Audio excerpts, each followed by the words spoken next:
श्री स्वामी समर्थ अवधूत चिंतन श्री गुरुदेव दत्त स्वामी कृपा या चॅनलमध्ये सर्वांचं खूप खूप मनापासून स्वागत। तर बघा, आज आपण या व्हिडिओमध्ये बघणार आहोत निर्जला एकादशी। तर ही एकादशी आहे 25 जून 2026 ला। या दिवशी वार आहे गुरुवार। तर या एकादशीचं धार्मिक महत्त्व काय आहे, या दिवशी कोणत्या सेवा कराव्यात, तसेच या दिवशीच्या म्हणजेच निर्जला एकादशीची कथा काय आहे हे आपण या व्हिडिओमध्ये जाणून घेणार आहोत। तर व्हिडिओ शेवटपर्यंत नक्की बघा। सर्वांना पुन्हा एकदा श्री स्वामी समर्थ। तर बघा, निर्जला एकादशी ही आहे 25 जून 2026 ला। या दिवशी वार आहे गुरुवार। तर सर्वात म्हणजेच ह्या ज्या सर्व एकादशी आहेत, या सर्व एकादशींमध्ये सर्वात कठीण आणि अत्यंत पुण्यदायी मानली जाणारी एकादशी ती आहे निर्जला एकादशी। सर्व व्रतांमध्ये म्हणजे आतापर्यंत बघा, वर्षामध्ये जेवढ्या एकादशी येतात, ह्या सर्व एकादशीच्या व्रतांपैकी सर्वात महत्त्वाची एकादशी आणि सर्वात या दिवशी कडक उपवास केला जातो ती म्हणजे निर्जला एकादशी। याच एकादशीला पांडव निर्जला एकादशी किंवा भीमसेनी एकादशी सुद्धा म्हणतात। तर त्याचबरोबर आता ह्या एकादशीचा उपवास हा पूर्ण दिवसभर केला जातो आणि ह्या एकादशीच्या व्रताचं पारणं हे दुसऱ्या दिवशी सोडलं जातं। म्हणजेच 25 जूनला एकादशी आहे तर 26 जूनला या एकादशीचं पारणं सोडलं जातं। या एकादशीचं महत्त्व एवढं आहे की भीमसेनी काळामध्ये म्हणजेच महाभारताच्या काळात भीमसेनला भूक सहन होत नव्हती, पण त्याला एकादशीचे व्रत करायचे होते। तेव्हा महर्षी व्यासांनी त्याला ज्येष्ठ महिन्यातील शुक्ल पक्षात येणारे निर्जला व्रत करण्याचा सल्ला दिला होता। सर्व एकादशींचे फळ म्हणजेच बघा, वर्षातील इतर 24 एकादशींचे उपवास न जमल्यास केवळ ही एक एकादशी पूर्ण निष्ठेने केल्यास इतर सर्व एकादशींचे पुण्य प्राप्त होते अशी सुद्धा मान्यता आहे। बघा, वर्षभर तुम्ही कुठलीही एकादशी नाही केली आणि निर्जला एकादशीचा उपवास जरी तुम्ही न पाणी वगैरे घेता किंवा पूर्ण अन्नवर्ज्य करून जरी केला तरी सुद्धा 24 एकादशींचं फळ ह्या एकादशीमध्ये ह्या एकाच एकादशीच्या व्रतामध्ये मिळतं। पण बघा, प्रत्येकाला हेल्थ इश्यू पण असतात। असं नाही आहे की तुम्ही काही न खाऊन करा, तुम्ही काही म्हणजे खिचडी किंवा फलाहार जरी घेतला किंवा दूध वगैरे जरी घेतलं तरी सुद्धा चालतं। असं काही नाही आहे की आता हेल्थ इश्यू असतात त्यामुळे पाणी वगैरे आणि उन्हाळा दिवस खूप आहे त्यामुळे असं काही करायला जाऊ नका। तुम्हाला जे काही तब्येतीला सुटेबल होईल त्या पद्धतीने करा। कुठल्याही गोष्टींचं म्हणजे प्रेशर नसतं, सगळं असं देव म्हणत नाही की बाबा न खाता पिता कर, पण याचं महत्त्व असं आहे या पाठीमागचं। तर तुम्हाला म्हणजे जे काही तुम्ही एकादशीला व्रतामध्ये जे काही फलाहार घेतात किंवा दूध असेल किंवा खिचडी असेल किंवा काही जे असेल ते तुम्ही खाऊन पण करू शकतात। आता या पूजेची पद्धत, तर या दिवशी सकाळी सकाळी लवकर उठायचं। सुश्रुपूत झाल्याच्या नंतर भगवान विष्णू, लक्ष्मी नारायण यांच्या म्हणजे फोटो असेल, मूर्ती असेल यांचा अभिषेक करून यांची षोडशोपचार पूजा वगैरे करून तुम्हाला नैवेद्य दाखवायचा आहे। मग दूध साखर असेल किंवा फळ असेल एखादं, तुम्ही काही तुमच्या मनाप्रमाणे दाखवू शकतात। त्याचबरोबर फुलं वगैरे खूप छान अशी पद्धतीने पूजा करून तुम्ही या दिवशी दिवसभर विष्णू सहस्रनाम असेल किंवा विष्णूच्या मंत्राचा सुद्धा जप करायचा। मग ओम नमो भगवते वासुदेवाय या मंत्राचा दिवसभर तुम्हाला नामस्मरण करायचं आहे। त्याचबरोबर भगवान विष्णू आणि लक्ष्मी यांची पूजा करून झाल्याच्या नंतर तुम्हाला विष्णू सहस्रनामावली सुद्धा म्हणायची आहे।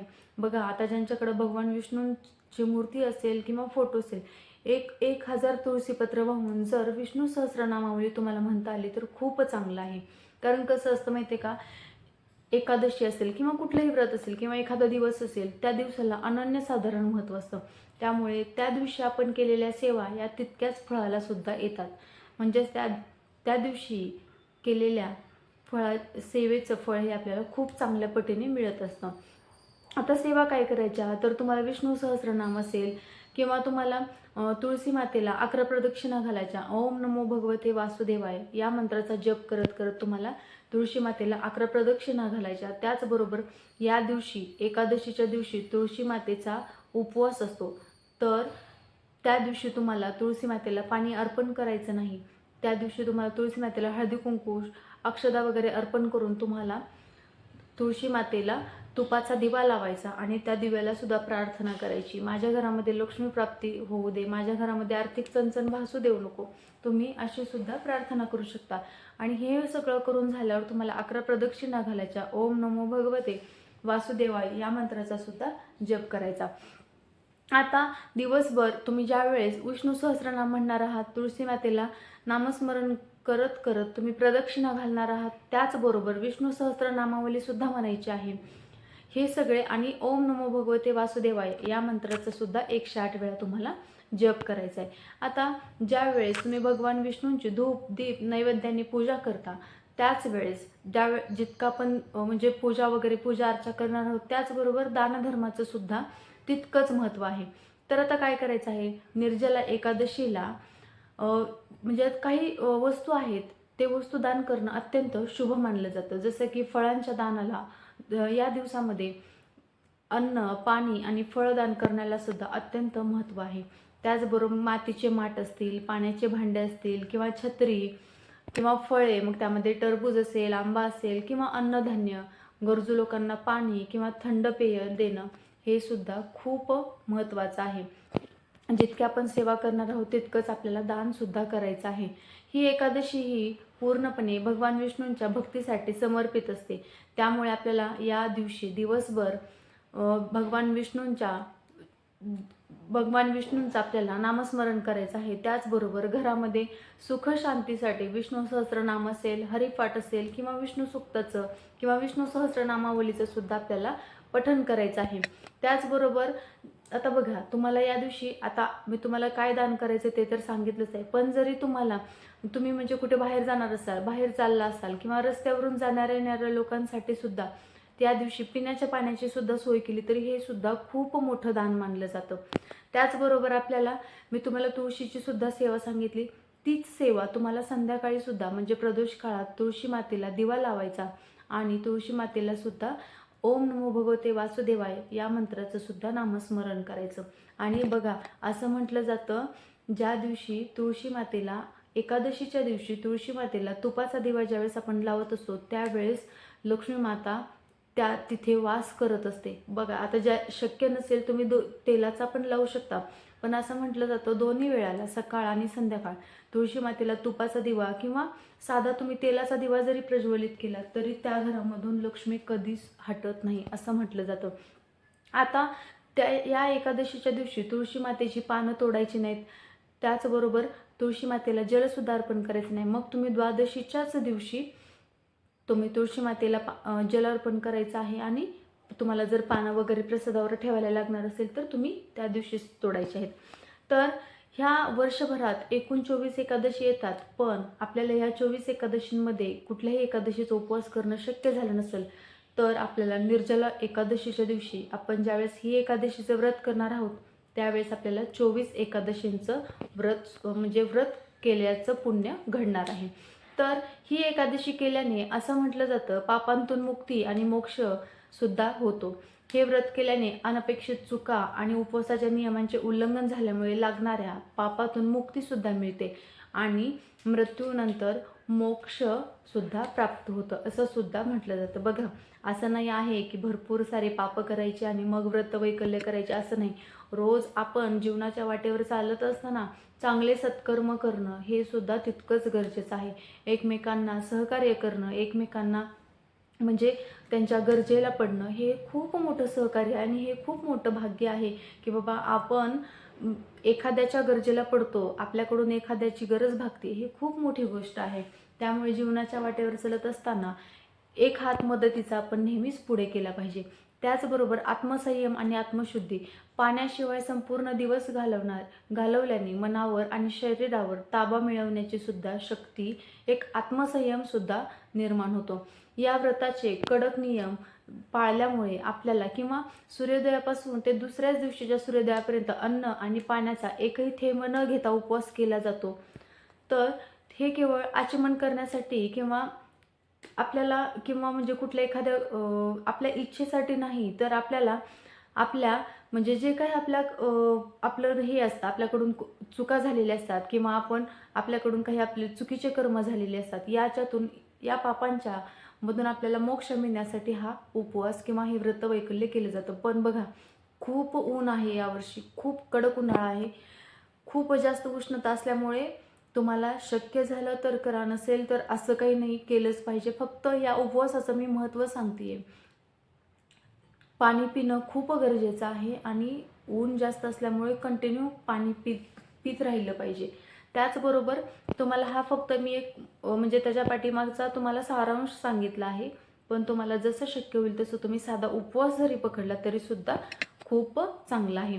आता निर्जला एकादशीचं महत्त्व किंवा निर्जला एकादशीला भीमसेनी एकादशी का म्हटलं आहे हे थोडक्यात आपण एक कथा बघूया. आता पांडव एकादशी सुद्धा म्हटलं जातं. यामागील महाभारतातील पौराणिक कथा खालीलप्रमाणे कशी आहे बघूया. भीमसेनी एकादशीची पौराणिक आणि भीमसेनीची महाभारताच्या काळातील युधिष्ठिर, अर्जुन, नकुल, सहदेव आणि द्रौपदी हे सर्वजण प्रत्येक एकादशीला कडक उपवास करायचे. परंतु या 5 पांडवामध्ये भीमसेन हा खूप बलवान होता. त्याच्या पोटात वृक्क नावाचा अग्नी होता. त्यामुळे त्याला प्रचंड भूक लागायची. त्याला काही तास देखील उपाशी राहणे अशक्य होते. त्यामुळे तो कोणतीही एकादशी करू शकत नव्हता. मग व्यासांकडे त्यांनी मागणी केली. यामुळे भीम खूप चिंतेत पडला.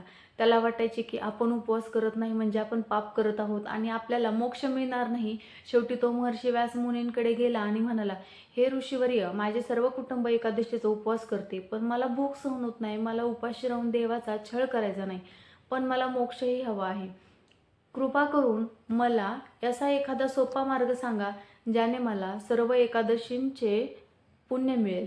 महर्षी व्यासांचा सल्ला व्यासांनी भीमाची अडचण समजून घेतली. त्यांनी सांगितले, भीमा, जर तुला संपूर्ण वर्षातील 24 एकादशींचे उपवास करणे शक्य नसेल तर तू फक्त ज्येष्ठ महिन्याच्या शुक्ल पक्षातील निर्जला एकादशीचा एकच उपवास कर.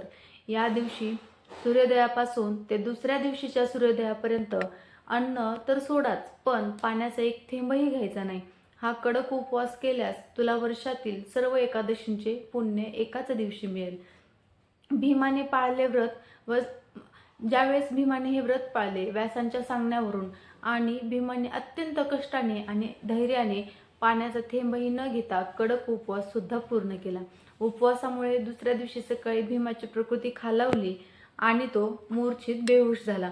तेव्हा त्याच्या भावांनी त्याला गंगाजळ देऊन शुद्धीवर आणले आणि त्याचे पारणे केले. भीमाने हे अत्यंत कठीण व्रत यशस्वीपणे पूर्ण केल्यामुळे या एकादशीला भीमसेनी एकादशी किंवा पांडव एकादशी असं सुद्धा म्हटलं जातं.